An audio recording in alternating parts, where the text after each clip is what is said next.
Hey everyone, so today's an impromptu video that's covering the new 2025 Ram 1500 lineup, as it was just revealed at 12:01 a.m. this morning on Ram's YouTube channel live. Ram released a lot of content, so today I'm just breaking it all down and summarizing it all. I will likely do full videos on some of these topics in the future or when more information becomes available. But otherwise, this will tell you everything you need to know about all the models. So we've got the 2025 gas-powered lineup, so the more traditional models will be offered like the current stuff. The Ram RHO is the high-performance off-road truck to replace the TRX. The Ram REV is the battery-powered electric truck. And the Ramcharger is the plug-in hybrid version that bridges the gap between EV and ICE. So let's get into all the details. We will start with the gas-powered Ram 1500s. Despite Stellantis' EV craze, some of these trucks are still offered with ICE engines. We don't know all the pricing or trim levels just yet, but we can expect some type of offering like what's shown on screen, with the tungsten trim leading the way as the fancy, luxurious trim. We also get a look at the new facelift, minor tweaks that look good on the truck without overdoing it.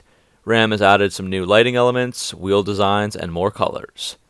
As for the powertrain, Ram is offering the 3.6-liter Pentastar V6 again, assisted by a 48-volt hybrid system, but it still seems to make the same 305 horsepower and 269 pound-feet of torque as before, with an 8-speed automatic transmission. The other engine offered previously was the 5.7-liter Hemi V8, but that's gone and replaced with the 3-liter Hurricane twin turbocharged inline 6-cylinder engines. We've already seen these in the Jeep Wagoneer and Grand Wagoneer, and here it looks like the regular version makes 420 horsepower and 469 pound-feet of torque, while the high output makes 540 horsepower and 521 pound-feet of torque, both with the 8-speed auto. The Ram 1500s can tow 11,580 pounds, and carry a payload of 2,300 pounds, but it wasn't specified which engine that was with. The Hurricane engines also will have better fuel economy than the Hemi V8s did, but those figures aren't released yet. The 3.6-liter was rated for 20 mpg city and 25 mpg highway. The Ram lineup features a rear suspension that uses standard coil springs versus the traditional leaf spring setups that are found on the domestic rivals. Models with the optional air suspension have an adjustable ride height, which will help the fuel efficiency and the off-road performance. Both 5'7" and 6'4" cargo beds are available. Inside the truck, most of the pictures are of the tungsten, again the most luxurious trim level. This comes with quilted leather upholstery, 24-way adjustable seats with massage feature, 12-inch standard screen or 14.5-inch optional display, a 10.3-inch optional passenger side screen, a suede headliner, and a 23-speaker Klipsch stereo. Regular features are also expected on most models, like heated and ventilated seats, panoramic sunroof, premium leather surfaces, and genuine wood accents. Next, we'll look at the RHO and the Ram TRX. So the Hellcat-powered TRX truck has been cancelled, with 2024 being the final model year. It will be replaced with the 2025 Ram RHO. Now, we knew the TRX was getting discontinued after 2024 as Dodge is getting rid of all the Hellcat motors, and Ram did say they would offer a high-performance version to take on the Raptor, and so far that will be the Ram RHO.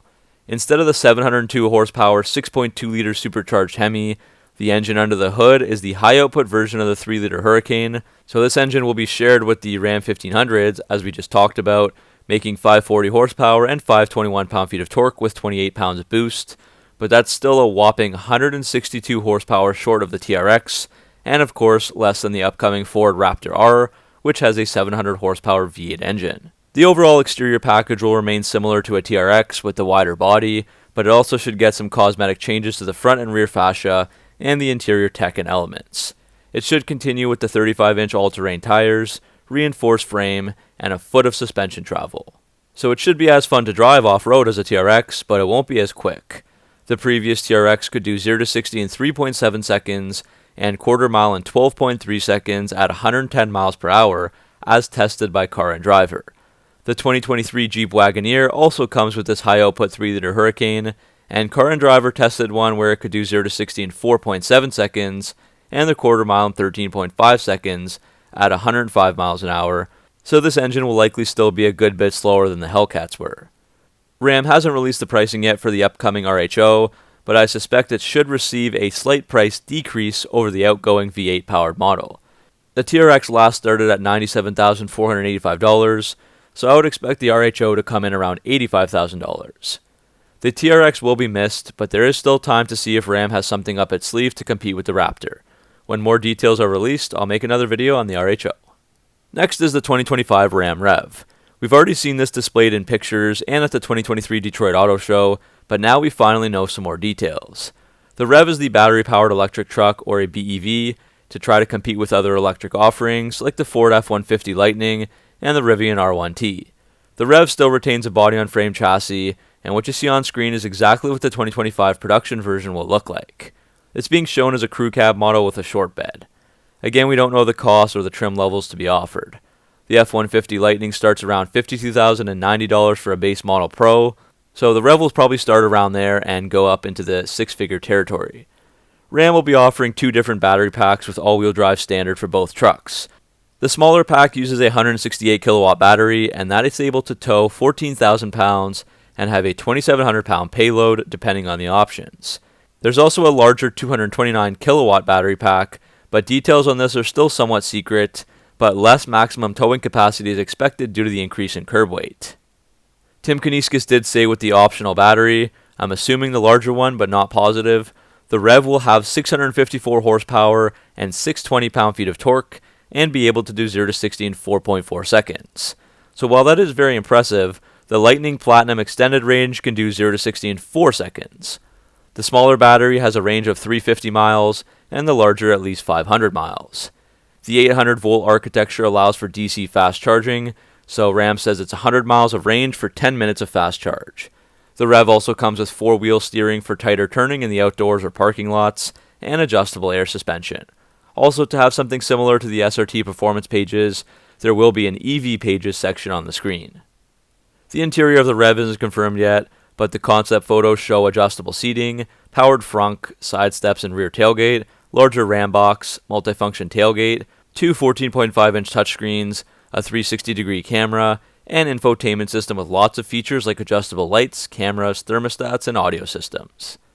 The final new Ram 1500 announced was the Ramcharger, a cool play on words that bring back an old nameplate from the 1974 to 1993 trucks that is fittingly used for this truck as it's a plug-in hybrid pickup. It's Ram's first plug-in hybrid and shares a platform with the Ram REV. This is being offered as a bridge between the gas-powered 1500s and the fully electric Ram REV. This gives buyers a full-size truck that offers both electric and internal combustion worlds, causing less range anxiety.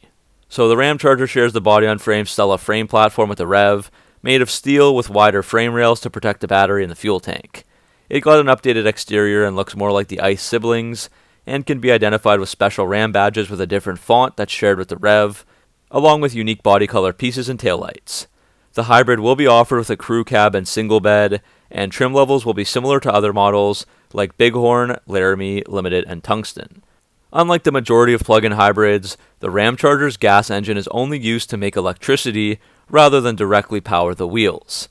That gas engine would be the 3.6-liter Pentastar V6, but it's only there to power a 130 kilowatt generator, which can then power the truck or recharge the huge 92 kilowatt battery, which is heavier than most plug-in hybrid electric vehicle batteries are. But this isn't really a true hybrid because the truck is only powered by the front and rear motors, like I said, not the gas engine. So this is still really an EV at the end of the day. The one perk is that there's no dead battery until you run out of gas, so as Tim Kuniskis said, quote, range anxiety is gone, end quote. The power output will be far superior to the previous Ram trucks, with a total of 663 horsepower and 615 pound-feet of torque and all-wheel drive. The Ramcharger can do 0 to 60 in 4.4 seconds, so that's just a bit slower than a Scat Pack Charger or Challenger. The front motor disconnects automatically when not needed, and the rear axle offers an electronic locking differential when needed. Ram says a full charge will give 145 miles of electric-only driving, and when the charge is low, that 3.6-liter gas engine will kick in to extend the range. With a full battery and full gas tank of 27 gallons, Ram says the Ramcharger is good for 690 miles, but that would be in city driving and less on the highway or speeding and towing. This truck has 400-volt architecture, so a DC fast charger gives you 50 miles of range in 10 minutes. The Ramcharger can also act as a mobile charging station, giving 7.2 kilowatts of output to power a home or charge another EV. There will be lots of modes, like electric, e-save, and eco for the EV modes, and others like off-road, snow, sport, and tow. Towing is the same as the REV at 14,000 pounds, with a payload of 2,625 pounds, both more than the gas-powered Ram 1500s. So that's it for today's video, giving you all the updates on the Ram lineup. What do you guys think of all this news? Are you disappointed or excited for the future of Ram trucks? Let me know down in the comment section below. Make sure to like and subscribe for all your Mopar content. Thanks for watching, and I'll see you in the next video.